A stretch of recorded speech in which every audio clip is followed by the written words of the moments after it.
verra après, c'est pas là.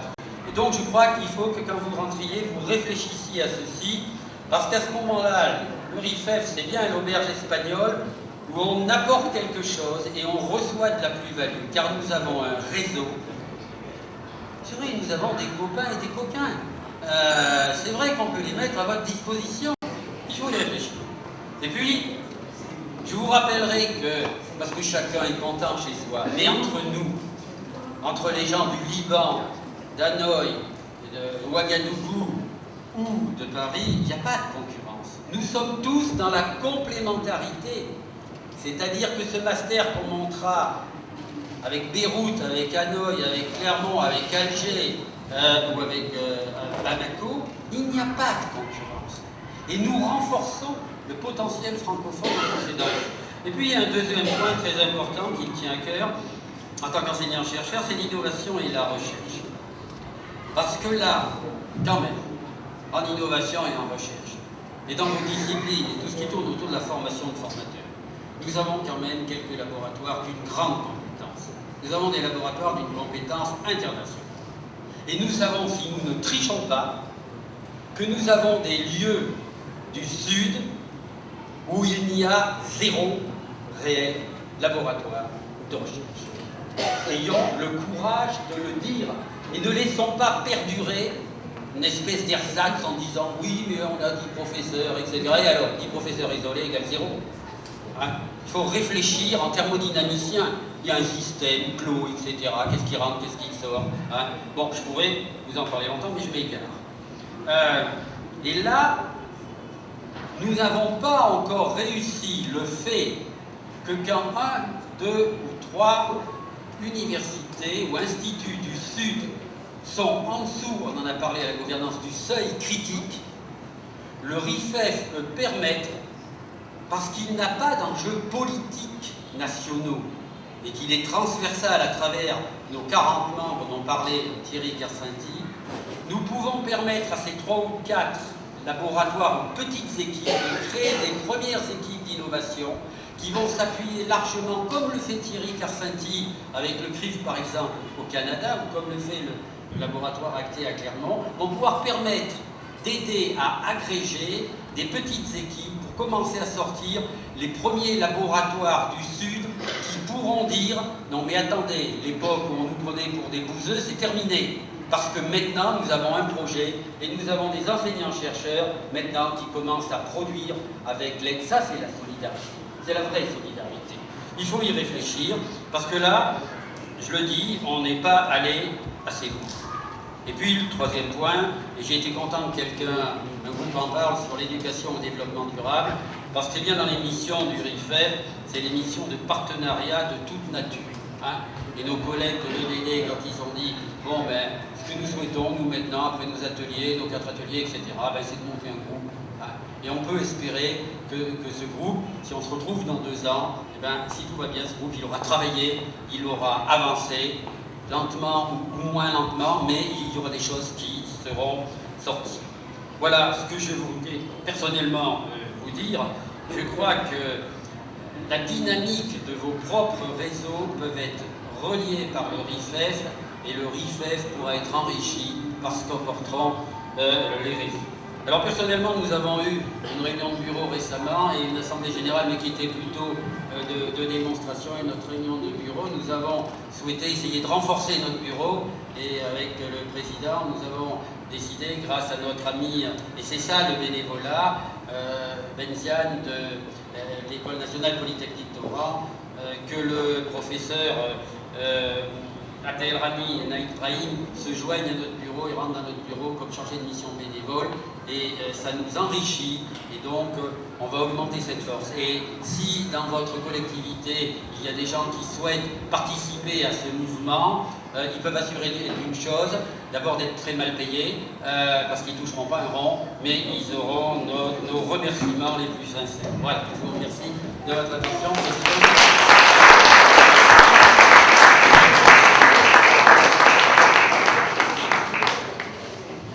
Il se fait très tard. Nous sommes attendus. Dans peu de temps dans un amphithéâtre qui me dit-on, était assez intéressant à visiter.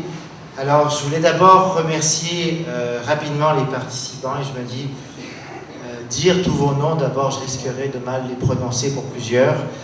Je vais me contenter de nommer les 40 États de la francophonie qui étaient présents. Alors, je voulais vous remercier en nommant moins votre pays, l'Algérie, le Bénin, le Brésil, le Burkina Faso, le Cambodge, le Cameroun, le Canada, les Comores, le Congo, la Côte d'Ivoire, le Djibouti, la France, le Gabon, la Grèce, la Guinée, la Guyane, Haïti, l'île Maurice, le Laos, le Liban, le Mali, le Maroc, le Niger, le Québec, la République centrafricaine, la République démocratique du Congo, la Roumanie, la Russie, le Sénégal, la Suisse, la Syrie, la Thaïlande, le Togo, la Tunisie et le Vietnam. Alors merci à toutes et à tous d'avoir été parmi nous. Merci rapidement aux membres du bureau, Raymond-Philippe Gary, que vous venez d'entendre, Abdelbaki Benziane de l'EN7 d'Oran, Jean-Luc Fauquet de l'Académie de Marseille, de l'Université de Provence. Jean-Luc, si tu veux te lever, on reste assis. Nguyen Quang-Toine, qu'on va remercier doublement dans quelques secondes, de l'Université nationale de Hanoï, Vasilis Komis de l'Université de Patras en Grèce, Balthazar Ngoy Fiamma de l'Université de Lubumbashi en République démocratique du Congo, Constantin Petrovici de l'Université Alexandru Ioan Cuza à Iași en Roumanie, Ibrahim Awad de Dakar, de l'UQAD, de l'Université Cheikh Anta Diop, Fabienne Baudot de l'Université de Blaise Pascal. Mes derniers remerciements vont à nos autres. Vous savez, les pauses, les fleurs, la salle, les nappes, les rubans rouges sur chacune des chaises, ce sont nos autres locaux qui ont organisé ça. Nguyen Quang-Toine a répondu à au moins 400, 500 messages depuis 1 an et demi, 2 ans. Il est d'ailleurs au téléphone en train de chercher Madame Moi et on ne la trouve pas. On a un petit quelque chose. Alors, Monsieur Toine,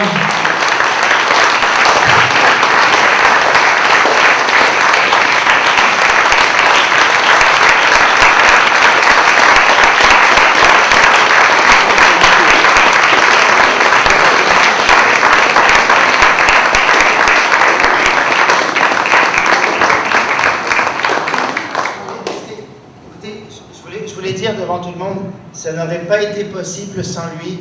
Il s'est occupé de tous les détails de l'accueil à l'aéroport, il s'est occupé quand on avait des problèmes avec les hôtels, il s'est occupé des traiteurs, de la nourriture, des réservations, d'une multitude de choses, et j'en passe énormément, sans aussi oublier l'idée de convaincre ses supérieurs de mettre la main à la pâte et au portefeuille pour l'organisation de ce colloque. Alors, Monsieur Toine, vraiment...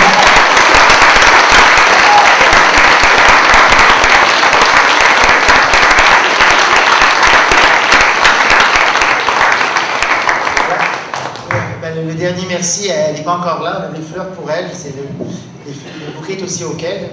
Mais est-ce qu'elle arrive? Oui, il faut attendre 5 minutes. Bon. Parce que Madame Moi, quand même, Madame Moi, c'est la petite dame souriante, elle est responsable des relations internationales à l'université. Et elle aussi, son recteur l'a libérée pour s'occuper de nous pendant toute la semaine. Elle a réglé les problèmes, chaises roulantes, problème de ci, problème de ça, de visa. C'est elle qui s'est occupée d'aller voir l'immigration pour chacun de vos visas. C'est elle qui a multiplié les appels téléphoniques aussi et qui s'est occupée des petits problèmes ou des petits ennuis ou soucis qu'on avait. Donc elle a joué un rôle vraiment formidable. Et on attend une minute alors, donc si vous êtes patient de quelques minutes. Monsieur Toine est en train de crier dehors, il va lui parler. C'est l'anniversaire de sa fille ce soir, donc qui a 7 ans. Et je pense qu'elle a voulu se sauver. Elle nous avait dit qu'elle ne serait pas là pour le cocktail à l'AUF plus tard. Mais je pense qu'elle a voulu se sauver. Ceux et celles qui ont des bouteilles de vin, vous les apportez avec vous. Il y aura sûrement quelqu'un de l'AUF là-bas pour les prendre. Est-ce qu'il y a d'autres questions logistiques pendant qu'on attend Madame Moi? En espérant qu'elle vienne. Oui, vas-y, Constantin. Ah oui, je vous ai invité. J'ai oublié quelques mots, excusez-moi. On va vous envoyer un questionnaire pour l'évaluation de la formule du colloque pour savoir si vous avez des suggestions pour les prochains colloques. Il y aura l'appel à candidature pour le lieu du colloque. Si vous avez pris des photos, que vous aimeriez. Vous savez, la mission du RIFEF, c'est aussi ce partage. J'ai pris moi-même, je voyais ces gens qui parlaient, ces gens de plusieurs pays qui parlaient, qui échangeaient, qui réseautaient durant les pauses. C'était un début du colloque. Donc si vous avez pris des photos, vous me les envoyez. Je les mettrai sur un site et on les rendra disponibles pour toutes et pour tous. Alors voilà, donc je sais que Constantin m'a envoyé déjà 50 megs de photos hier, ça a pris toute la nuit à télécharger. Mais si vous en avez, quand je reviendrai à Montréal, ça me fera plaisir de les télécharger et de les rendre disponibles. Vas-y, Constantin. Propose. Faire sur le site du RIFEF une fenêtre pour ajouter des infos sur les conférences, colloques, etc. qu'on a soit dans notre université, soit qu'on apprend sur elle. Parce que moi, je reçois de mes correspondants des invitations, je peux les retransmettre. Ça me fait plaisir. Je peux faire d'autres. Alors, peut-être qu'on pourra se lever pour l'applaudir, là, ça va la rendre. Hein? Attends, mais bon.